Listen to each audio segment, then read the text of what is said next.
La bataille du gouffre de Helm est à nos portes, préparez-vous, soldats!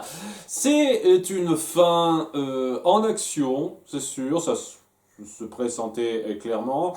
Et je suis content dans un sens que les deux derniers épisodes de cette saison aient rehaussé le niveau parce que j'avoue que les épisodes qui les ont précédés ne m'ont pas fait grandement rêver. Donc je suis content que vous ayez fait quelque chose de plutôt épique et bien rendu majoritairement, même si j'estime qu'on n'est pas dans l'excellence non plus, hein, je vais en parler un petit peu, parce que c'est globalement un grand chapitre de combat final, armée contre armée, mais c'est géré avec un petit peu trop de facilité et de moments qui manquent quoi, de gâchis de potentiel évident en fait.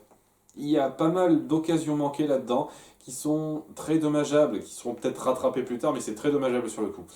Donc, alors que nos héros se préparent, Callum essaye de faire le fameux sort qui crée des ailes qu'il a vu faire par Ibis l'épisode précédent, qui n'y arrive pas tout de suite, ça va être le suspense de l'épisode. Il se prépare, il y a Soran qui lui fait un dernier discours pour dire qu'il est désolé de l'avoir maltraité avant, alors que bon, c'était quand même des petites chamailleries qui allaient pas très loin jusqu'au moment où vous avez fini par vous barrer, quoi, mais bon. On a tout le monde qui se prépare un petit peu à la bataille alors que l'armée de Virène arrive et que Claudia le suit totalement aveuglément. Et on sent qu'elle s'accroche un petit peu à ça, mais au bout du compte c'est un petit peu très typique et suffisamment fort dans la mise en scène visuelle pour que ça passe, mais on sent qu'il y a les limites du cel shading qui empêche ça de voler aussi haut que un bon film avec de la bonne image de synthèse ou de la très bonne animation 2D. Là, ça passe parce que ça s'en sort beaucoup mieux quand il y a du mouvement, mais c'est pas non plus sensationnel. Et gérer autant de personnages, ben, ça le fait pas aussi bien quand on a un budget plus limité que d'autres avant. Et c'est malheureusement ce qui se ressent, quoi. C'est la raison pour laquelle faut pas non plus essayer comme ça, de chef, de se jeter dans une mise en scène à la Le Seigneur des Anneaux ou Game of Thrones pour des batailles de grande envergure, parce qu'il faut savoir gérer un budget important pour que ça rentre bien. C'est le truc. Et tel quel, c'est acceptable. C'est pas non plus le plus sensationnel qui soit, mais c'est pas affreux, hein, ça se suit bien. Donc, le combat se déroule et je vais pas avoir des masses de choses à dire puisque au début on se défend bien. Puis il y a les dragons qui apparaissent. C'est pas les aigles, c'est les dragons cette fois. J'y ai pas pensé, je suis bête. C'est vrai que Ezra ne va pas chercher l'ex-roi dragon, il va chercher des tonnes d'autres dragons pour lutter avec les autres et qui vont pas y arriver à grand chose. Ah oui, étant donné que le sort qu'a fait Viren, ça les immunise contre le feu, en fait ça les rend même plus puissants en étant sous le feu des dragons, et ben en fait ça servait absolument à rien que tu sois là, Ezran. C'est bien, ça a plus compliqué les choses au bout du compte, et au bout d'un moment ça finit par se devenir de plus en plus critique, jusqu'à ce que, alors là, miracle, il y a Anya qui arrive, donc le cinquième royaume du pays humain, pour leur prêter main forte et très vite gérer la situation et faire prisonnier tous ces gens-là en les traitant comme juste des monstres qu'il fallait stopper. Et ça fait partie des premières choses qui me gênent un tout petit peu dans cette mise en scène. Le combat est cool, suffisamment, donc j'ai pas détesté, c'était plutôt bien rendu et je salue les ambitions, hein, il faut quand même le faire. Mais je trouve qu'il y a beaucoup d'occasions manquées et il y a le fait, par exemple, de traiter tous ces soldats complètement ténébrisés comme juste des gros monstres à détruire, avec au passage de la mise en scène qui évite le plus possible d'être sanglante ou violente ou quoi que ce soit, parce que ça doit rester plutôt tout public, et il ne ressent pas le poids des morts, même dans Le Seigneur des Anneaux, où ça restait quand même familial, ça montre quand même des coups, du sang et tout, on le ressent un petit peu, hein. C'est pas aussi puissant, aussi osé que dans Game of Thrones, mais ça se ressent quand même pas mal, quoi. Là, c'est un peu trop tout public, je le trouve, pour l'échelle que ça veut se donner. En plus de ça, il n'y a aucun duel impactant qui se fait dans le lot, pour moi. Je veux dire, par exemple, un truc évident pour moi, ce serait de faire un duel de magie entre Callum et Claudia. Callum et Claudia, qui ont appris la magie de façon totalement différente l'un de l'autre, et qui ont ce passif où ils étaient amoureux avant. Et Claudia est peut-être encore un peu amoureuse de lui, alors que lui, il est peut-être un peu passé à autre chose, même s'il y a ce reste, quoi. Il y avait moyen de faire quelque chose de fort dans ce genre de truc, mais il est d'un tout petit peu en arrière-plan, et il se fait attaquer par Kefal, qui est donc la star de ce combat, puisqu'il arrête pas de faire des tonnes de trucs un peu classe, et d'emmerder les autres. Je dis Kefal, je sais jamais son nom, de toute façon je m'en fous, il crève. Hein, et il se fait tuer rapidement par des flèches de Anya lorsqu'elle arrive, avec son armée qui est censée être suffisante pour inverser la tendance et faire en sorte que les gentils gagnent. Alors que c'était pas évident, mais bon, ok si vous le dites. Bon, Anya qui a aussi été amenée là par Opélie et Orcus. Je sais plus, je suis sûr que je me suis planté. Bref, dans ces deux-là qui, je suis sûr, lui ont expliqué la situation, mais le fait qu'elle ait pu remettre autant de guerriers pour ce combat, alors que de base elle voulait pas gaspiller la vie de soldat, c'est un peu. C'est le genre de choses qui aurait vraiment mérité à être développées. C'est ça qui est chiant, quoi. Vraiment, c'est ça qui est chiant. Donc, ouais, elle arrive comme une fleur, elle sauve la situation et c'est pas amené, c'est juste il faut qu'elle soit là pour être la grande salvatrice. C'est un truc dans le gouffre de Helm, lorsque Gandalf arrive avec l'armée de Théoden, ben, tu te dis, ouais, c'était amené quoi. Si on sentait qu'il y avait quelque chose, qu'il y avait une échéance qu'il fallait tenir quoi. Là, c'est juste, pourquoi pas, il vient aider à la fin, il sauve la situation. Ok. Ça n'a pas autant de poids, en fait. C'est, je dis, un gouffre de Helm light, totalement. Et c'est pas affreux du tout, hein, ça se suit, mais c'est pas aussi fort que ça pourrait. Il y a des duels qui passent pas. Qui auraient pu se faire, par exemple, entre Soren et Kefal, justement, qui se bat contre à peu près tout le monde. Et le truc qui aurait été intéressant à voir, c'est cette espèce de champion qui est devenu un peu berserk, et comment Soren utilise un petit peu ses méninges, c'est un truc qui commence à faire un petit peu dernièrement, pour faire quelque chose, quoi, pour l'avoir autrement que par la force pure, par exemple. Ça aurait pu être intéressant. Mais non, on fait pas ça. On aurait pu faire un petit peu un duel entre Amaya et Viren, vu le passif aussi qu'il y a entre ces deux-là, mais on le fait pas. Il y a beaucoup de duels qui manquent là-dedans, et qui auraient mérité à être faits, qui auraient pu être forts. Mais ouais, c'est traité comme l'armée d'orques dans le gouffre de Helm. C'est juste, ok, on les attaque, ce sont des monstres, et puis voilà, quoi, on réfléchit pas plus. Et c'est dommage. Il y a Claudia et Viren qui font quelques sorts pour un peu emmerder les autres, mais au bout du compte, c'est très restreint, ça. Et le combat se plie sans que ce soit aussi satisfaisant que ça pourrait l'être pour un combat de cette envergure. Je le redis, ce n'est pas mauvais, j'apprécie l'échelle, les ambitions, ce n'est pas mal fichu, mais c'est juste que on ressent le potentiel un peu gâché de ce qui aurait pu être un super combat et qui n'est juste un combat sympa, voilà.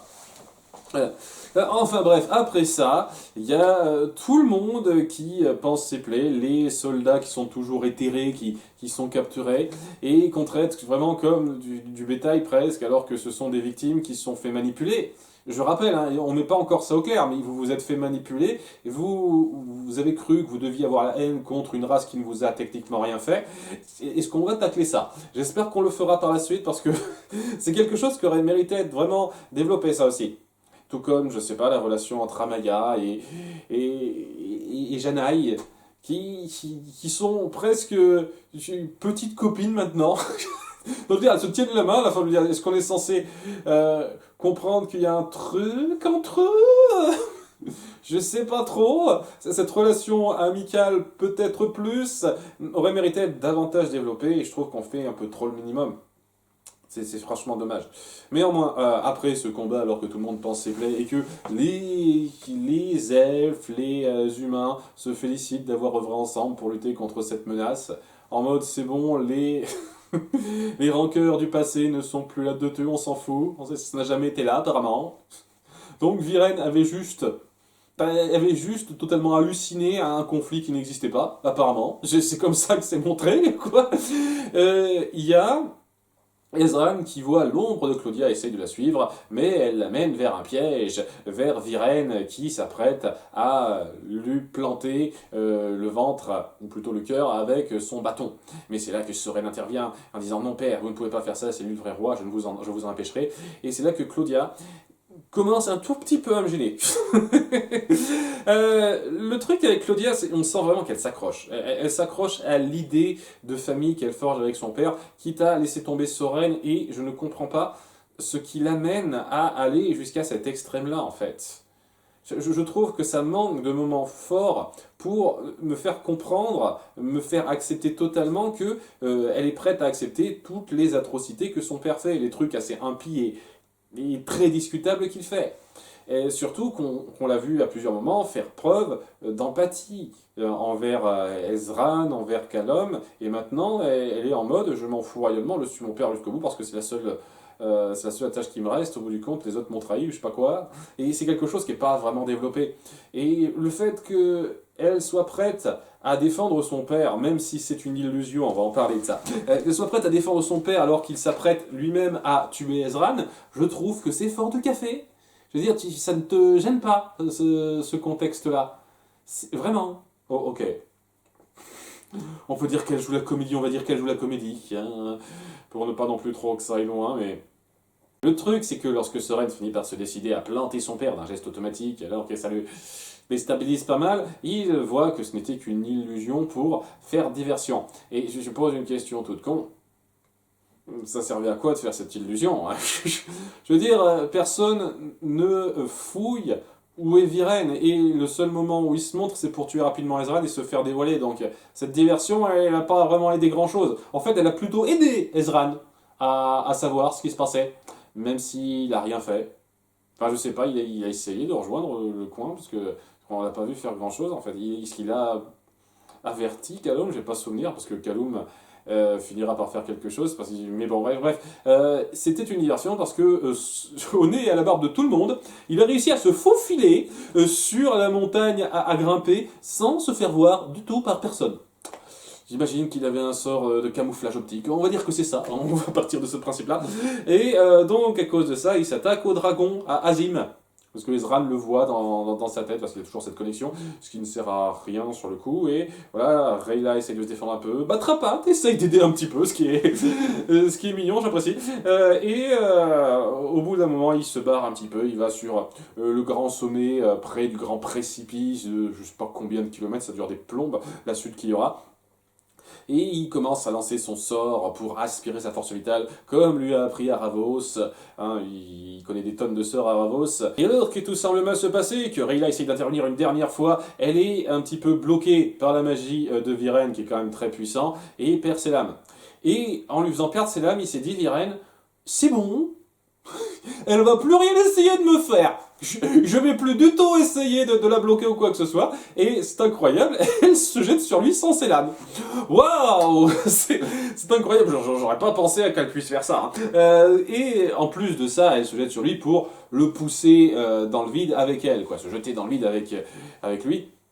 Et de fait, risquer de crever d'une très très longue chute. C'est là que Callum, qui a essayé de les rejoindre rapidement, voit ça et saute pour essayer de l'aider pour faire son fameux sort qu'il n'a pas pu faire au début de cet épisode et qu'il va réussir à faire parce que la puissance de l'amour, tout ça, il parvient à se donner des ailes, à la sauver, alors que Viren tombe à sa mort avec cette espèce d'insecte un peu géant là qui ne va pas trop subir de cette chute. Apparemment il est super résistant, mais bon, c'est de la magie de Dieu ou je sais pas trop quoi, donc j'imagine que c'est puissant, c'est très résistant ces trucs là. Donc Callum et Rayla finissent par se dire qu'ils s'aiment de façon directe et claire, et tout se termine bien. Et tout le monde est content, tout le monde fait la paix. Zim peut enfin voir sa mère qui se réveille enfin juste après ça pour le timing.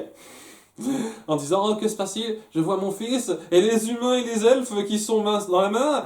Oh, quel beau jour! Nous sommes heureux !» C'est tellement la conclusion rapide pour faire happy end. Maintenant, tout va bien aller. Les humains comprennent que les créatures de Xadia, enfin les gens de Xadia sont au même niveau qu'eux et il n'y a plus de discrimination entre les peuples. Tout va bien aller maintenant. Seulement voilà, nos méchants ne sont pas morts. Déjà Claudia n'est pas morte, mais il a beau avoir rendu l'âme, Viren, elle est ultra méga puissante en magie, Claudia, puisque elle a réussi à faire un sort de putain de résurrection. Carrément, hein, ça lui a blanchi les cheveux à moitié, hein, beaucoup plus que pour Soren, mais elle a fait un sort de résurrection. J'aimerais bien savoir comment marche la posologie magique de ce truc, sincèrement. Comment tu détermines quelle quantité de trucs magiques, de parties de corps, d'animal magique te permet de faire tel ou tel sort un peu spécifique? Quelles expérimentations on fait exactement pour en arriver à trouver ce genre de résultat? Je sais pas trop, c'est un peu facile, mais bon, c'est pas grave. Donc oui, on montre qu'elle est vraiment totalement accrochée à lui maintenant, hein. C'était toi et moi, papa, jusqu'au bout. Alors qu'on découvre Cliffhanger que la grosse bestiole a formé un cocon et va donc se réveiller en quelque chose d'encore plus gros et d'encore plus dangereux. Donc déjà, j'apprécie le fait que Viren ne soit pas mort, qu'on continue un petit peu sa voie. À nouveau, je suis toujours pas très content de la décision un peu rapide, de la concession beaucoup trop rapide qu'on lui fait faire. Il y a 2 épisodes de ça. Ça reste un peu irritant pour moi. Mais voilà, il est toujours un petit peu dans ces plans-là. Il va de plus en plus se faire manipuler par Aravos. Et peut-être que va y avoir une sorte de dualité intéressante qui va se poser où il finira par comprendre que Aravos va trop loin. Sachant que, à nouveau, quoi, apparemment, les elfes, les humains, tout va bien. Tout le monde est content, on s'est entraidé, la vie est belle. Donc, les rancœurs du passé qu'on a mis en place sont plus trop là. Bon, j'imagine que l'ex-roi dragon ait encore cette rancœur et peut-être qu'on essaiera de jouer un petit peu plus sur lui, mais ok. C'est un peu dommage parce que je sens que vous voulez faire un tout petit peu de géopolitique dans votre histoire. Et vous, au bout d'un moment, vous avez dit, en fait non, c'est trop compliqué. On va juste dire qu'il y a les méchants et la coalition des gentils, et puis ça ira, quoi. C'est le truc avec le Seigneur des Anneaux, par exemple. Le Seigneur des Anneaux, il y a quelques rancœurs entre certains peuples, mais ils comprennent très vite que pour lutter contre un ennemi commun, il faut savoir faire des concessions et ça passe nickel, quoi. C'est simple mais efficace. Là, je trouve que le développement de la rancœur entre les deux peuples est pas si bien illustré que ça, en fait. On essaye d'appuyer à quelques reprises qu'il y a des moments qui sont très pesants, très graves entre nos personnages, entre les deux clans, en fait, et au bout du compte, on fait comme si, à la fin, tout le monde accepte de passer l'éponge trop facilement, comme si, au bout du compte, ces rancœurs qui sont présentes depuis des centaines d'années ne sont plus là. Et c'est dommage, parce que c'est un peu ça qui met du grain à moudre au moulin de Viren, ce qui l'amène à cette considération, le fait qu'il ait peur de cet inconnu et de leur bestialité qui a lieu, et aussi le fait qu'il les méprise. Et c'est quelque chose qui donne pas l'impression de perdurer quand on fait cette espèce de happy end où tout le monde est main dans la main et on s'en fout en fait. Et c'est ça le truc, Viren n'est pas un gros méchant agreux quoi. Viren, il a des motivations qui peuvent se comprendre et qui ne sont pas complètement justifiables mais qui se comprennent à un certain degré, ce qui fait que c'est un antagoniste très intéressant psychologiquement parlant. Le fait que le monde n'essaye pas d'appuyer une seule seconde son ressenti, alors que au début, oui, ça a essayé d'appuyer ce ressenti, je trouve ça un peu... Je trouve que ça manque de continuité réelle dans le cadre fort que vous vouliez instaurer, quoi. S'il faut partir sur l'approche Seigneur des Anneaux, où au bout du compte il y a quelques petites rancœurs, mais très vite, dès lors qu'on a un ennemi commun, tout va bien, je suis désolé, on n'est pas vraiment là où vous voulez partir la série au début. Et c'est dommage. Voilà, c'était pour terminer là-dessus. Tel quel, donc cet épisode était bien, j'apprécie une fois de plus les ambitions, l'action était cool malgré le fait qu'il y a pas mal d'occasions manquées. Et même si c'est un petit peu trop fleur bleue sur les bords, je suis quand même un peu touché par la plupart des conclusions. La plupart des conclusions. Je serais vraiment pas contre qu'on développe un petit peu plus certains personnages maintenant que tout le monde est regroupé. Anya, Amaya. Parce que là, c'est juste, on est des alliés, on vient vous aider. Hein, J'espère qu'on va développer un tout petit peu plus que ça après coup et qu'on va jouer sur cette nouvelle configuration, comment les êtres humains et les elfes vont essayer de vivre entre eux. Et peut-être qu'on finira enfin par avoir le fin mot sur le fait que Viren a manipulé la plupart des soldats qu'ils ont capturés aussi. Ça serait cool qu'on ait le fin mot là-dessus, qu'on fasse un début d'enquête là-dessus, ça serait bien. Mais tel quel, c'était un bon final. Un bon final qui aurait pu être plus, mais c'est quand même largement au-dessus de ce que ça nous avait donné il y a 2 épisodes et un petit peu avant aussi, quoi. Les 2 derniers épisodes de cette saison rehaussent le niveau, ça fait plaisir. À bientôt pour la saison 4. Bye!